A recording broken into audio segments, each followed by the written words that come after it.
X-Men: The Last Stand, a disappointing conclusion to the original X-Men trilogy that doesn't do justice to any of its major plot lines or really any of its characters.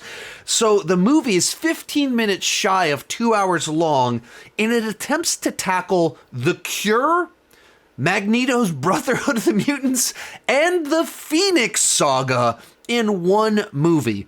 And it's also a film that had a pretty troubled pre-production where it was originally assumed Bryan Singer would be returning to direct, but he was recruited by Warner Brothers to do Superman Returns. So then Matthew Vaughn was hired to direct the film. He worked on it for a while, but then when he started to see the deadlines that the studio was putting in front of him to try and deliver the film, he didn't think he'd be able to deliver the film by those deadlines.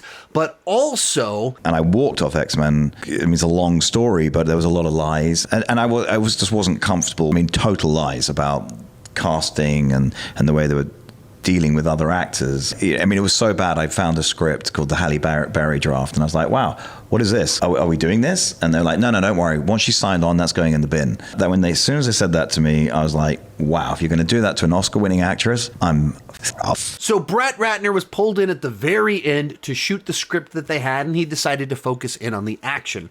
So while they had two different plot lines that were compelling, complex, and thematically rich enough to carry their own movie, he does them all in one film while focusing on the action rather than the compelling plots. You think about The Cure, an idea that what if the government had a way to cure mutants? There's a lot of earned conflict that comes into play with that, with mutants not having reason not to trust the government having reason to try and figure out what do you do with a new category of people that are really, really powerful, and some of them are very, very angry.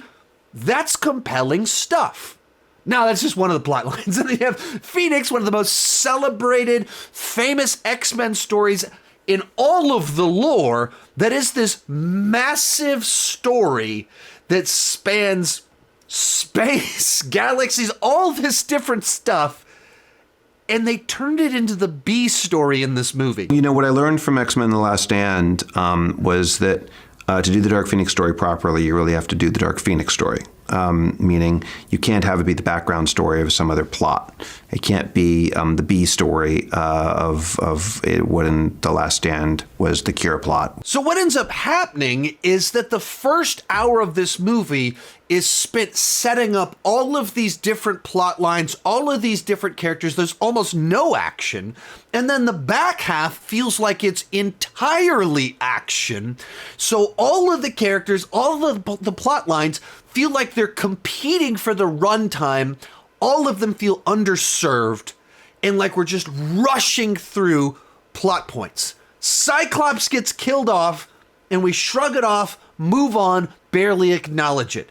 The death of Charles Xavier gets a little bit more time, but not nearly enough in light of the significance of him dying in this story by the hands of Phoenix Jean Grey.